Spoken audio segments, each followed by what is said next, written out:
me de be de ba ga yin ba chung le ni ne pra se che ne yang da su la ni be du ju ji ten la ni bra zo de so an che da ra ji ga na ma de che da na da be che so je ba na Vindra Shiri Gyoba Nisi Ni Tuen San Li Shi Dom Dir So Andi Didan Dingi Duma Tam Ji Pa Yon Singi Shi Li Chun Sin Dong Me Me Pa Kong Bi Pi Chong Te Bi Pa Ri Sen Dir So Andi Sen Di Chang Juru Yin Bi Bi Bi Su Si San Min Bra Ni Ne Ra Do Te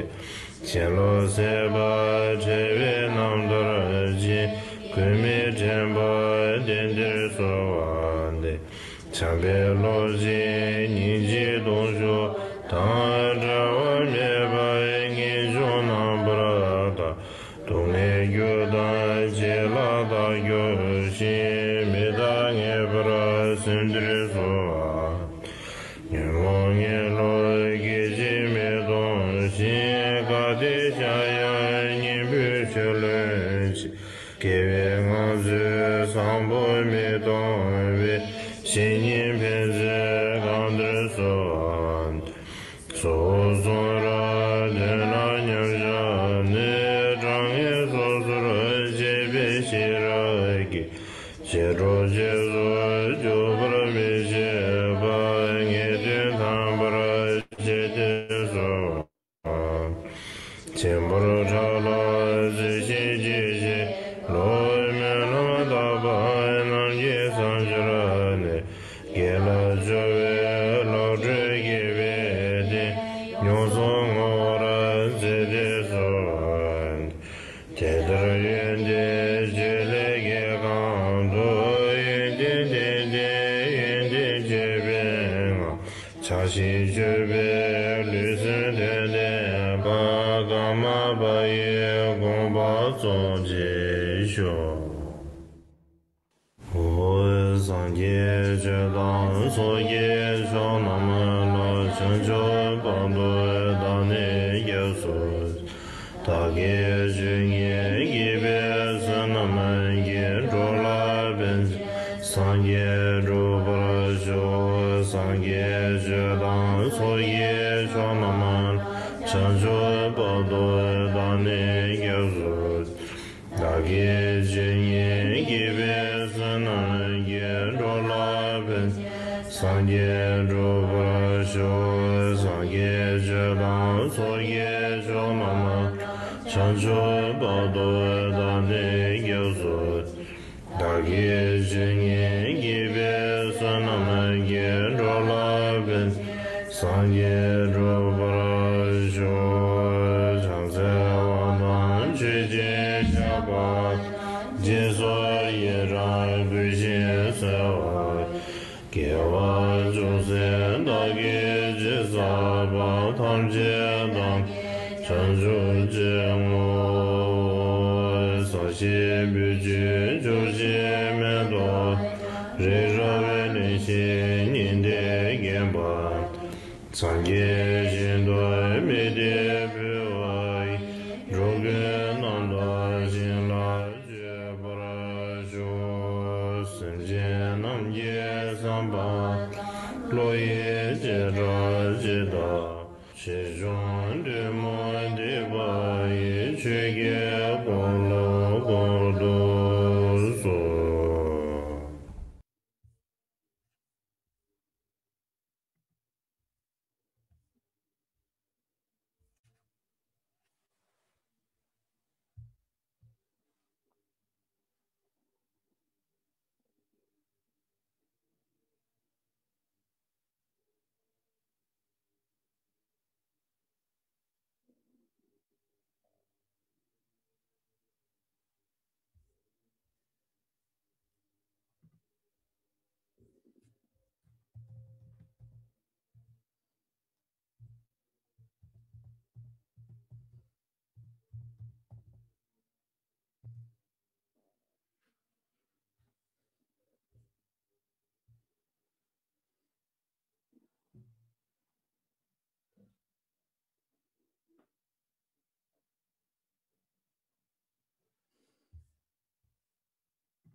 We are currently having a little technical problem.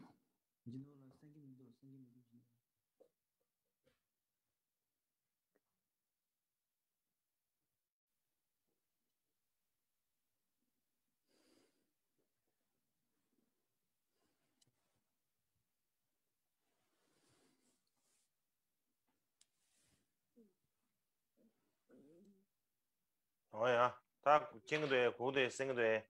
Now, can you hear me?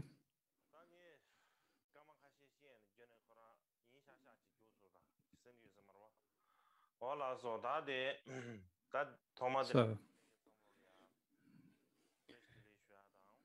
first of all, I'd like to wish you all my greetings.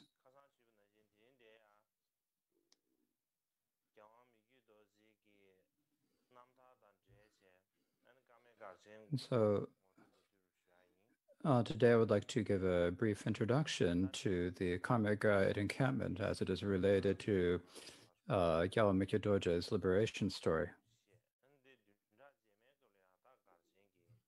So, today I will give a bit of a historical background to it, and then next week I will speak about the actual Great Encampment.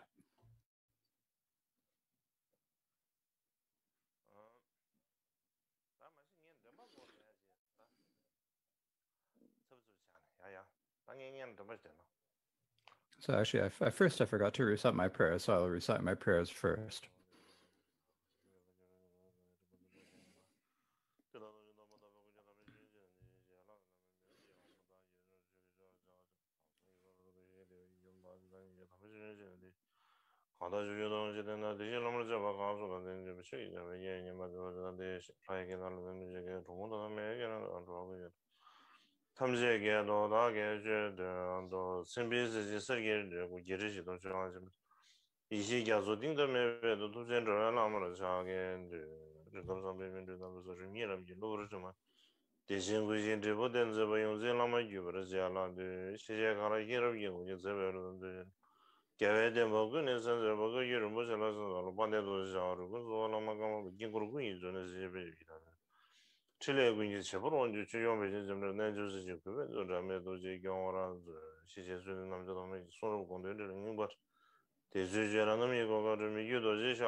When you say great encampment or Garchen, well, what is a great encampment? What do we mean? So note the Tibetan word gar, or encampment. In the old days of Tibet, when people would travel far from home or to another region, they would stay, the places they'd stay in would be tents made of the hair, the fur of their livestock or fabrics, and they'd have many tents set up together, and they'd call this the guard or encampment. When you say, they'd also say to pitch an encampment, and that means they'd put a lot of tents together to make an encampment. For example, when we call a group of many military tents, we call it a matgar or an army encampment. Or a group of merchants tents would be called a tsongar or a merchant encampment. When there were tents were set up for lamas and monastics and people who gathered for dharma purposes, it was called a chugar or a dharma encampment. Like for these days, we speak about like the Tseta chugar or the Yachin chugar. But here when we talk about the word god or encampment,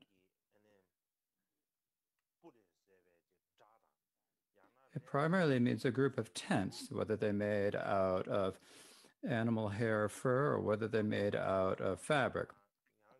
So that's what it originally referred, but later the group of houses could also be called guard or encampment. So I think so that an encampment probably means like a camp with many different tents.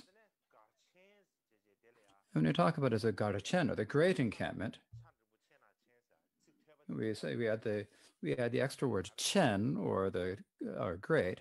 What that means is that it means the size of the encampment, or because of the encampment is well known.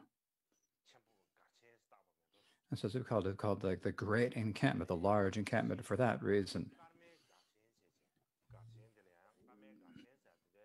Later, the encampment was also called the Karme Garchen, and the reason for saying was this, that there's a direct relation between the great encampment and the Karmapa.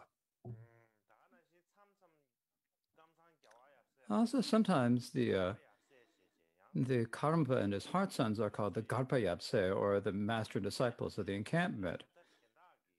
But this is probably a term or a way of calling them used by other lineages. Within the Karma Kamsang itself, there's no real tradition of calling them the Garpa Yapse, or the master disciples of the encampment. Likewise, the early and later Tsampa lords were called the Depa Garpa, or the Depa encampments. This is because they were patrons of the Karmapa. The one was the Karmapa was the guru, and they were the patrons, and so they're called the Depa Garpa. But it doesn't mean that there was actually a direct connection between the Tsangpa lords and the great encampment. So when we talk about the Karma Gachita, or the Karmapa, or Lukadojana, so what is the direct connection between them? So how are they related to you? So if we were to explain it in like contemporary terms, when we say the Karma Great Encampment, or the Karma Gachen, this is what would be like the company that does Mikyo Dorje's work. And Mikyo Dorje,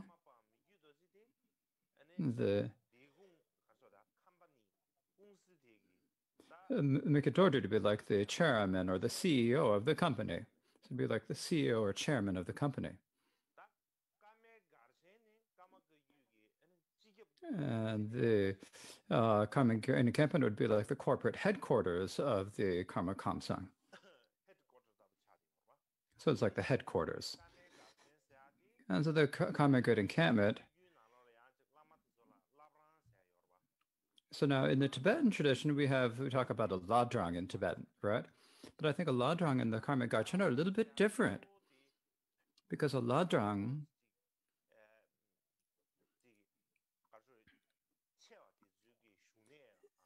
is like the residence of a lama with some status, or the organization of people who serve to support the livelihood of such a guru. For example, if there's a lama tashi, his ladrang would be the office that was connected directly to Lama Tashi privately, so it would be their office. The Garchen was directly connected to the Karmapa, but it wasn't the Karmapa's private office. It was an organization for administering or organizing the Karma Kagyu overall, and for that reason, the Garchen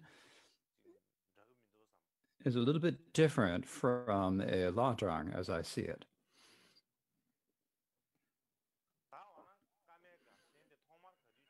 So when did the Great Encampment first develop? It's difficult to say exactly what time it started. But if we ask, was it present from the time of the first Karmapa Dusum Khenpa? I think I'd probably say it didn't exist at that time, because during his day, at first, Dusum Khenpa was an ordinary monk or lama. It's only toward the end of his life that he became well known and became a great lama. But before that, he primarily practiced in mountain retreats. And when he traveled, he would probably travel alone or with 3 or 4 students. And I don't think he brought a large group of people along with him, because when you travel in a large group, you need houses, you need fodder for them, you need food and clothing, you need a lot of supplies, and tents and so forth. And so I think at that time it would have been difficult to assemble all of those things that you needed. And the second Karmapa, Karma Pakche, and the third Karmapa, Rangjung Dorje, both traveled to be gurus to the Mongol or Yuan emperors. But if you think about them, with Karma Pakche, he himself just lived a really yogic lifestyle, like an ordinary lama, and I don't think he lived a very elaborate lifestyle. Similarly, the third Karmapa, Rangjung Dorje, probably spent his time writing treatises and doing meditation practice in isolated places. I don't think he traveled much otherwise. Of course, he traveled, but I don't think he did it in an elaborate fashion. So if we then kind of guess when the Karma Gajana campaign initially developed, and how can we know about this? Karma Chinapa wrote in his Questions and Answers, The Brief Meaning of Liberation Stories. And when he spoke about the fourth Karmapa Rilpa Dorje, what he said is that the fourth Karmapa Rilpa Dorje was really assiduous in his practice of the Vinaya. And you see also that from this time, the encampment became more impressive and organized. So if we extrapolate from what he says here, so before the time of the fourth Karmapa Rilpa Dorje, there was some sort of an encampment, but it was only during the time of Rilpa Dorje that it became larger in size, and its organization became more regulated. And so in this way, I think that's only at that time that it became like a Garchen or a great encampment. In any case, the author of this, J. Karma Chinapa, was a student of the seventh Karmapa Chödai Gyatso. And the time of the seventh Karmapa, you could say that is the time that the great encampment was at its height. And so I think we should take Karma Chinipa's words as a solid basis for an account of the encampment. And so for that reason, when we talk about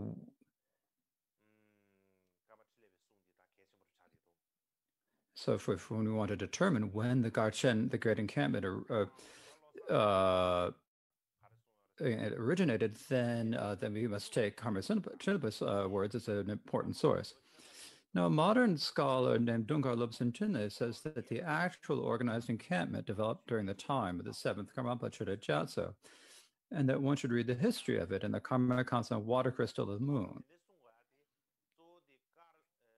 But I think when he says this, is this because it was during the time of the seventh Karmapa Chödai Gyatso that the encampment was at its height? And I think that is the reason why he said this. But otherwise, the great encampment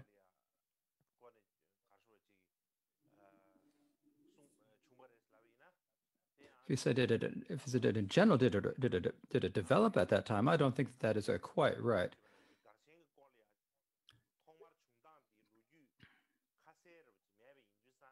But because there is no clear indication of the origins and development of the great encampment in the other histories and biographies, I think that's probably why he said this.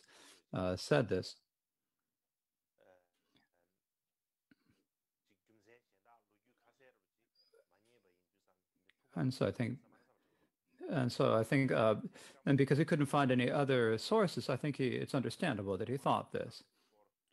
But I think that, so I didn't, aside from just these words of Karma Chinapa, I could not find any clear account of the origin of the encampment. And there's also a great scholar named Tutem Punso who said that when the Chöje Rilpa Dorje, the fourth Karmapa, went to China and was returning from China to Tibet, many of the faithful monastics and lay people he met on his way could not bear to be apart from their guru and followed him as far as Tsurpu. When they arrived in Tsurpu, they set up an encampment near the guru's residence. And they spent their time striving at spiritual practice in accord with their abilities. And so this is the origin of the Karmapa's Dharma encampment, he writes.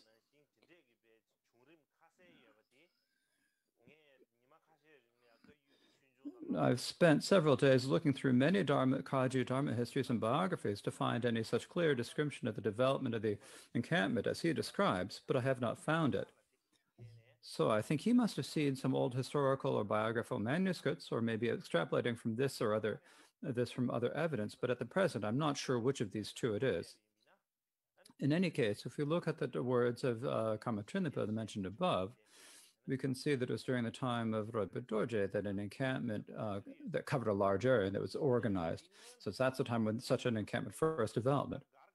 But I think it is important to say that there was some form of an encampment during the times of the earlier encampments.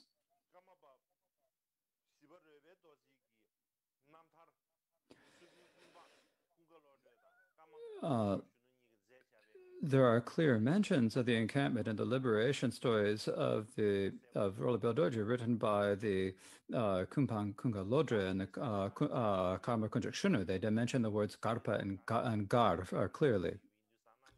So since the Great Encampment is related to Karmapa Ronpo Dorje, I will talk about the life story of Ronpo Dorje, but it's not necessary to explain the whole thing in detail. Rather, I would like to just summarize the important points, to give you the very important points. Now, the previous Karmapa Ronpo Dorje's predecessor was Karmapa Rangjung Dorje, and he passed away in the Mongol Emperor's palace in Sanadu. So during the Yuan dynasty, there's an old and new capital, and Sanadu was the old capital. And so so the third Karmapa told Taiyun Guoshe, now I'm not sure of his actual name, that in his next life he would be reborn in the eastern region of Kongpo. And so according to that, Karmapa Ronpo Dorje was born in an area very near the place of Kongpo. Now I would like to show this to you.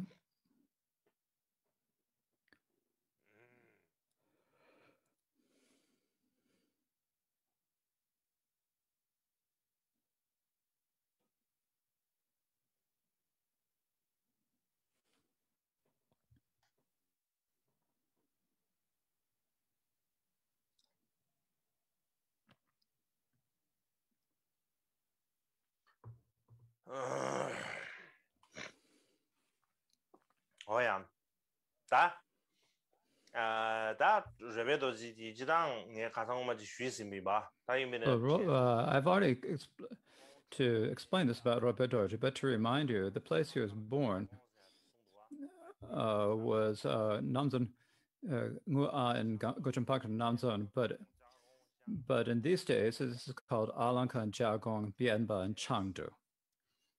That is his birthplace, and his father's name was Sunam Dundu, and his mother's name was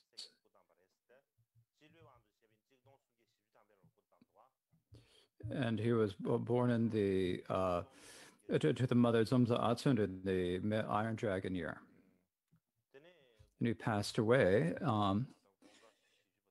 at the age of 44.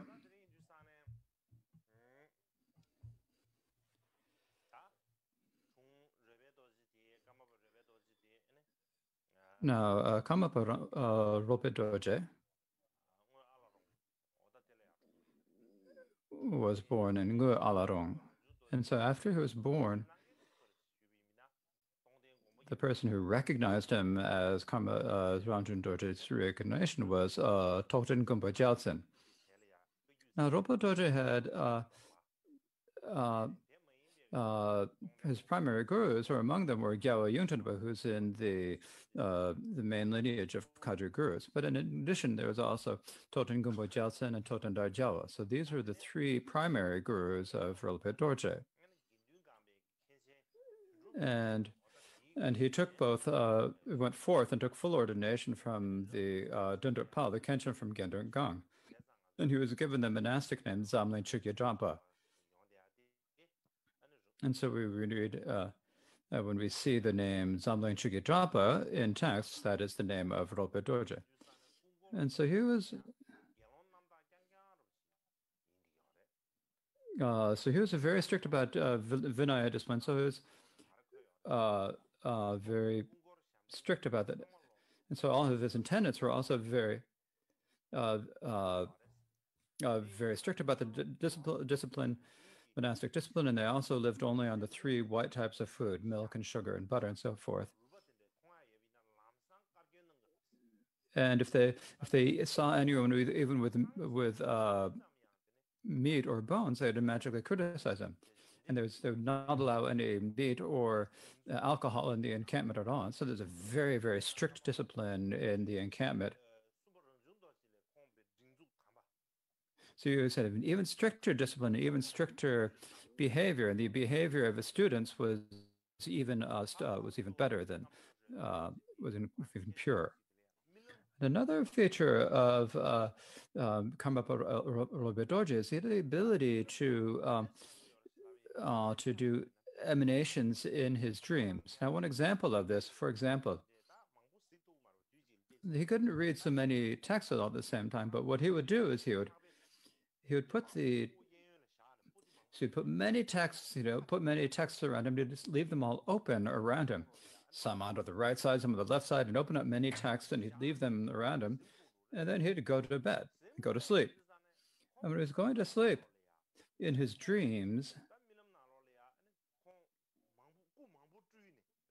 he would emanate many different bodies, like 15 or 16 bodies of Rinpoche Dorje, and they'd read the texts.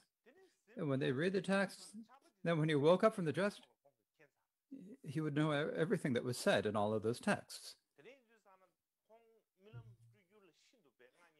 And so it was, since he has such great power over lucid dreaming, that what he said is that the way I have lucid dreaming, there's no difference between from how illusionists create different illusions. And so it's it's really easy for me to have lucid dreams, to make emanations in dreams and so forth, just like the skilled illusionist can make illusionists.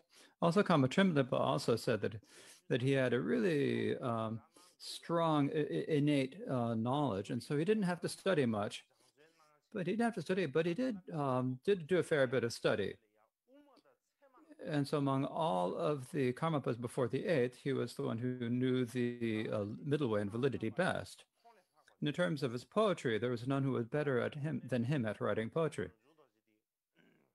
Now, actually, if we think about it, Karmapa Rinpoche Dorje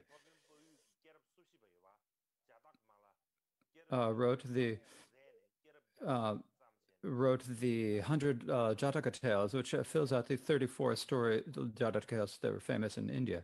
And everyone says that that's a really beautiful text, but Karma Triplenpa says that it was Rinpoche Dorje who actually wrote the best poetry. And among his many different students, he had the first was the Shamara Kachawangpo, but he had many amazing students. Then in 1356, in the Fire Monkey year, the 14th emperor of the Yun dynasty, so according to our Tibetan histories, we call him the 14th emperor. This is Tolkun Timur and his son or prince, Ayushadhara, sent offerings and an invitation to him. So he received that invitation. If I'd like to show you now, this is Tolkun Timur.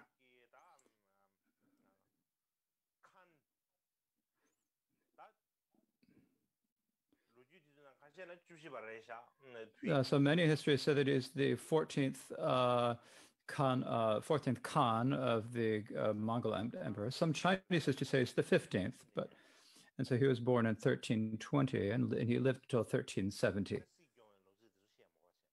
And so we don't need to speak about the years of his reign. And this is his crown prince, Ayush. These days we would call him his crown prince. So it would be called a Wantai in Chinese. And so they sent great offerings and the invitations. So at the age of 19, Karmapa Rinpoche Dorje, on the 5th month of the 1358, he left Surpo and traveled via the northern route. As I mentioned before, when you go to eastern Tibet from central Tibet, there's a northern route and a southern route. So he took the northern route.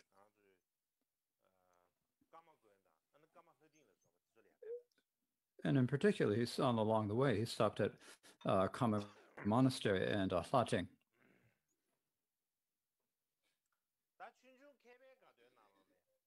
Now, in the Dharma History, A Feast for Scholars, it explains that around this time,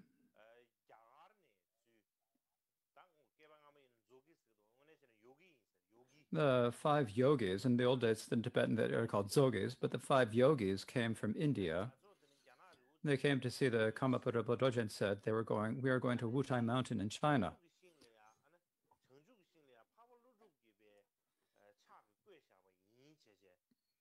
And so this is, they gave him a statue or a representation, image carved from the Bodhi tree by Nagarjuna, they said. And so they said, now until all 5 of us get together again, please don't give it to anyone else.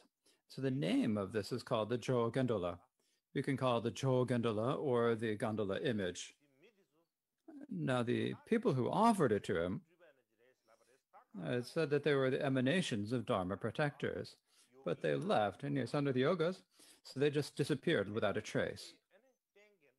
And from that time on, the gondola image became the primary shrine or the primary representation, and they would exchange the offerings every offering. We usually do it every day, but he exchanged the offerings every session. And in the 4 sessions, he would prostrate to it and circumambulate 4 sessions a day. And so this made a strong impression on his entourage and also inspired them to practice virtue. But however, when we look at the old liberation stories of the 4th Karmapa Rinpoche Dorje, it's not so clear when the gondola was offered to him. But according to the Feast from Scholars, it's probably around the time when we went to Hlating and Karma Monastery. Now please look at this tanka. This is from the Kagyu lineage tankas that are kept at Palpung Monastery. This is the 4th Karmapa Rinpoche Dorje. And look at the side. There are a few people wearing Indian clothes and carrying something like sort of in the shape of the Mahabodhi temple in Bodh Gaya, right? That's it. That is an image of the gondola.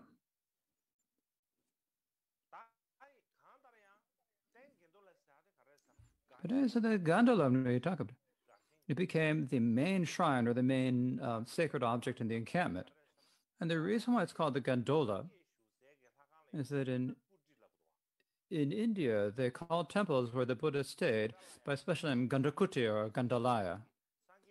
So they had a particular term and name for the temples where the Buddha had stayed. And then I think that gondola is probably a corruption of that. It's a kind of a corruption of that word. In any case, when you translate gondola into Tibetan, we would call it the fragrant temple. In any case, the gondola became the primary shrine for the successive Karmapas. And when they took their novice or full ordinations, they would take it in its presence. For example, if we look at the liberation story of the 7th Karmapa by Goshe Paljor, what he wrote is that the supreme support for the meditation, the successive incarnations of the Bear of the Black Crown, the emanations of the 6th Guru, and so it's called the Jo Gondola. In the presence of this unrivaled image, a clear carving of 1,000 Buddhas in the amazing material of Bodhi wood, a wonder supreme Ganda temple, the hair of the great being who was our guide was cut. And so what this is saying is that the 7th Karmapa Chodajatsu had his hair cut and took the novice vows in front of this shrine, or the gondola. And I think that it's from the time of the seventh Karmapa that the tradition of making elaborate arrangements to the gondola began. There are many different offerings, so they had a tradition of doing different types of offerings, some larger, some smaller. And I think that this tradition began at the time of the seventh Karmapa. No, I'll give more of an explanation about the gondola next week when I speak about the Great Encampment. But one good thing that happened is that a few days ago, I received a text called a Catalogue of the Gondola, the Supreme Image of the Great Encampment by Shamar Kuncha Yenlak. And here it says that the main sacred object of the encampment, the gondola, has 7 excellent qualities. So it says it has 7 excellent qualities, and the 7th are it's an excellent material, excellent image, excellent immaker, excellent origin, excellent power, excellent activity, and excellent blessings. And so he describes the gondola in terms of it having these 7 excellent qualities. To say the first thing, I'm not, instead of reading it, I'm just going to explain it all. The excellent material, what that means is that the gondola was made from wood from the Bodhi tree in Bodh in the region of Magadha. So that is why it's called excellent material. The second is the excellent image, is that there's the Mahabodhi. There's the Mahabodhi statue, right? And then there's a shrine, the Gondolaya temple built by the Emperor Ashoka built around it. And so this is what it is. And you can see the design of this is that the Mahabodhi statue is inside. And when people and it's the image is that you're looking at it and seeing the statue through the door. You're seeing it through the door. So I'm going to explain it in greater detail later. Now, the 3rd and 4th excellence are on a missing page, and because there's a missing page, you can't read it. So I'm not able to explain these. And so the third is the excellent maker and the excellent origin. They aren't here, so I'm not able to describe them now. Now, the 5th is the excellent power. Now, the excellent power is that wherever the gondola was brought, the ground would tremble, the lightning would flash, and all fires, floods, and poisons, weapons, illness, hunger, and conflict, and so forth would pacify those that had happened would be pacified, and they would not occur in the future. And the 6th is the excellent activity, which means since the Karmapa is the embodiment of the activity of all the Buddhas, and he made the gondola his shrine, and he prostrated to it and offered things to it. So he brought it to many locations in India and Tibet, and it brought benefit to many sentient beings. Now, the 7th is the excellent blessings. The excellent blessings means that, as in the Prajnaparamita Sutra say that people who come into the area, inside all the sentient beings who enter within the fence that marks off the area around the Vajra seed and Bodh Gaya will not be harmed, except as a full ripening of karma. Now, since the gondola was made out of wood from the Bodhi tree, and because that's the material was made out of, it had the same blessings as the sacred place of Bodh Gaya.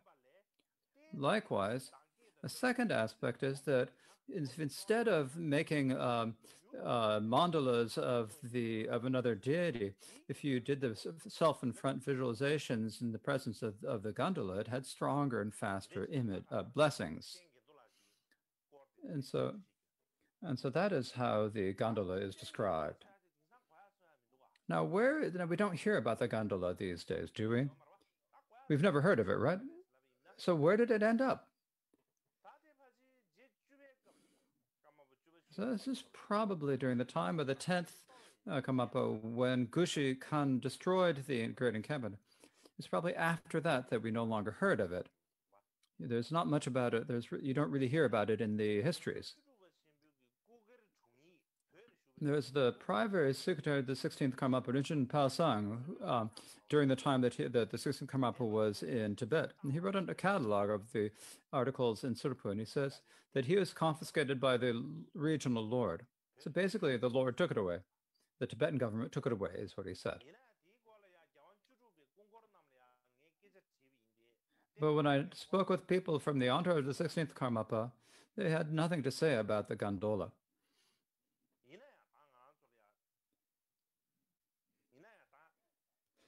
But there is something, and what that is, in the 1970s,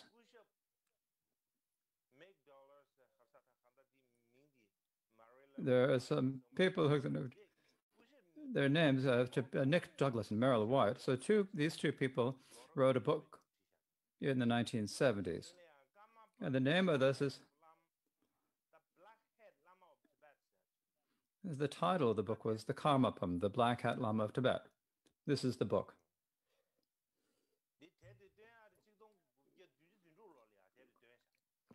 This book was published in 1976 in London. And so London in Great Britain. So they went to do interviews with the Karmapa and his heart sons in Sikkim, and they also took pictures at that time. And then there are some pictures of some of the sacred objects brought with the 16th Karmapa from when we fled Tibet. And one of them, there was something. There's an image made. They said that there was an image of the Buddha made by Nagarjuna with the images of the Buddha's deeds and temples. And so now I'll show you the picture of it. They said it was given to the fourth Karmapa Rilpa Dorje. And so here it's written in it. And what it writes here, it says, this is the statue of the Lord Buddha. And it says that on the back there's miraculous events of his life. It says they were presented to Karmapa Rilpa Dorje by 5 Indian holy men, basically whatever it says. And so it's given, it says that there are 2 that were given to by Rilpa Dorje, but this is one of them. So here they say there are 2, but there's only 1. There's no question of being 1, so I don't know why they said 1. But it said basically that it was given to Rilpa Dorje when he was on his way to China. The maker was Nagarjuna, they say. So that's what it says.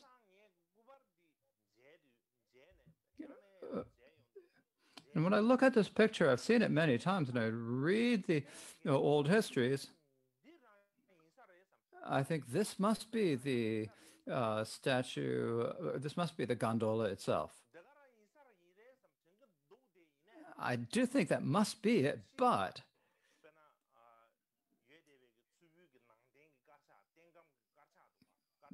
there are also the catalogs, the artifacts from Surpu Monastery. There are also the histories. And there are also oral histories of. There's no mention of this being the gondola at all. No one says this is the gondola. And I think about what might be the reason why they don't say it's the gondola. And it's first of all, because it's really historical significance of the gondola, and because of its being the main sacred object of the great encampment. I think they must have worried that in the old days that the local lords would take it away. And so they downplayed it. They just downplayed its importance and didn't use the name, the gondola, for it. And so instead of saying gondola, they said there's something from Nagarjuna and so forth. But if there's someone who knows more about it, I hope they can give more explanation. I think that this must be the gondola, because the reason for this is the gondola, and so this is the statue of a temple, and so it does look like it's in the image of a temple, right? It's like the image of like a monastery.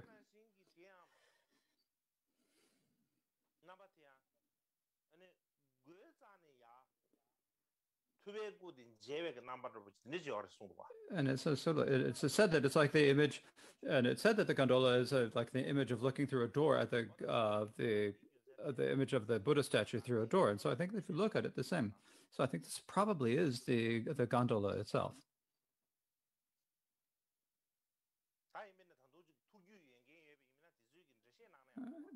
But if anyone knows about this, I hope they can give. It'd be good to give more explanation of it.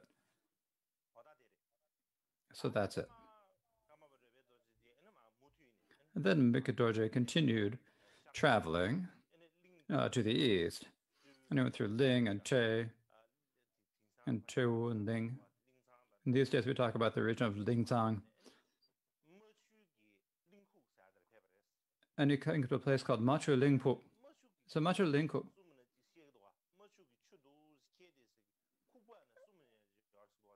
And so it's a place where it's like at a bend in the Machu River.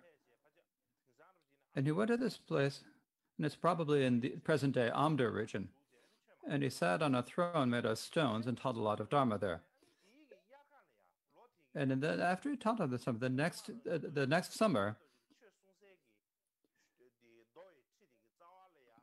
at the base of the throne where Rinpoche Dorje had taught the Dharma, this flower grew. And this is a flower that they had never seen before. It had one stalk and then 8 branches. And each of the branch had 8 flowers. And each of the flowers had 1,000 yellow petals. It had a red corona and a yellow center. It was a really strange flower. And everyone who saw or heard of this flower was amazed. And at that time, there was a geshe named Kyura Tumpa. And he said, this is really amazing. Such a flower was understood. And he thinking that it helped people develop faith. He couldn't take, of course they had no pictures. They couldn't take a photo of it. He drew a paint of it, or maybe he somehow took a pressing or something of it. At any rate, he made an image and he wrote the story and distributed it widely in many regions. And when they did so, then everyone who saw that picture was said to have developed faith in the histories. Then Rinpoche Dorje went to Gaju on the border between China and Tibet. Now, this is probably in the region of Gansu province.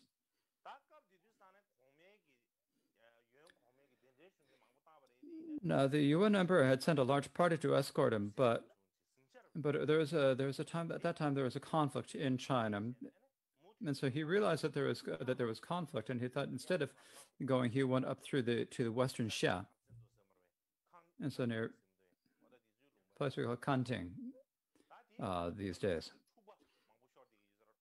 And there were a lot of different disputes in that, and so he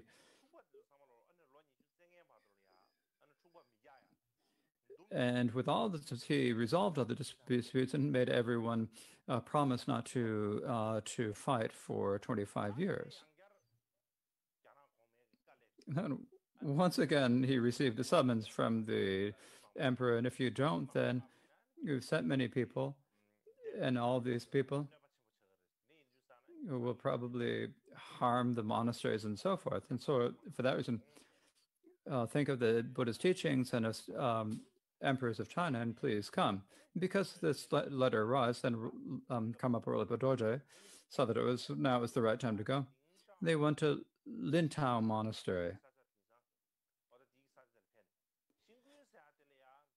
And at Lintao there was a monastery founded by Dogen Chigya Pakpa. It's probably the ditch where Jinchen Monastery was. There was a Khenpo Palden was there.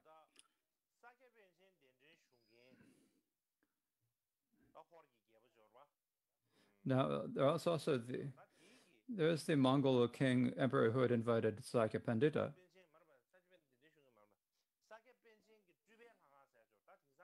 There's the Sakya Pandita's Trulpe Monastery. So we're talking about Lajut. And this is when you talk about the 4 monasteries of Sakya Pandita, one of them was the Trulpe in the east. So this is the eastern Trulpe, and so he went to there. And then he went to Minyan and went to Gansu. So this is probably Western Xia. It used to be a very powerful kingdom. And he taught the taught the Dharma to people of many different nationalities. And so for on the right side, he put the Mongol translator. On the on the left, on the back right, he put the Uyghur right. He put the Uyghur translator. On the left side, he put the Chinese translator. And so he had these three translators, and then the translators would translate whatever Rinpoche Dorje had said. And so he was able to teach the Dharma to many people. And then as he was traveling, Rinpoche Dorje got a cold. And he said, what should he do? And everyone was worried, what should he do? And Rinpoche said, it's not going to be bad. I'll have a lucid dream, and during that dream, I'll be able to cure my illness. And so then he went. And he told, so his told his said to his main attendant, when I go to bed, don't wake me up. So he did, as I said, he did all of his work in his dreams, right? So he got admitted. He didn't take medicine. He'd just go and he'd take care of it in his dream. So he said, don't wake me up. And he'd lie down to go to sleep. And after he slept, and when he woke up, his cold had completely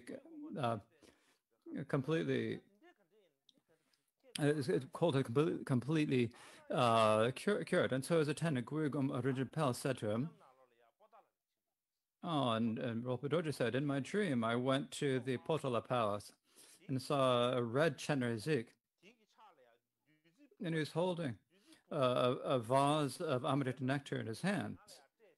And he gave the nectar of Amrita to me, and I drank it. And after I drank it, then I had this really experience of bliss, clarity, and non-thought, and my cold was cured.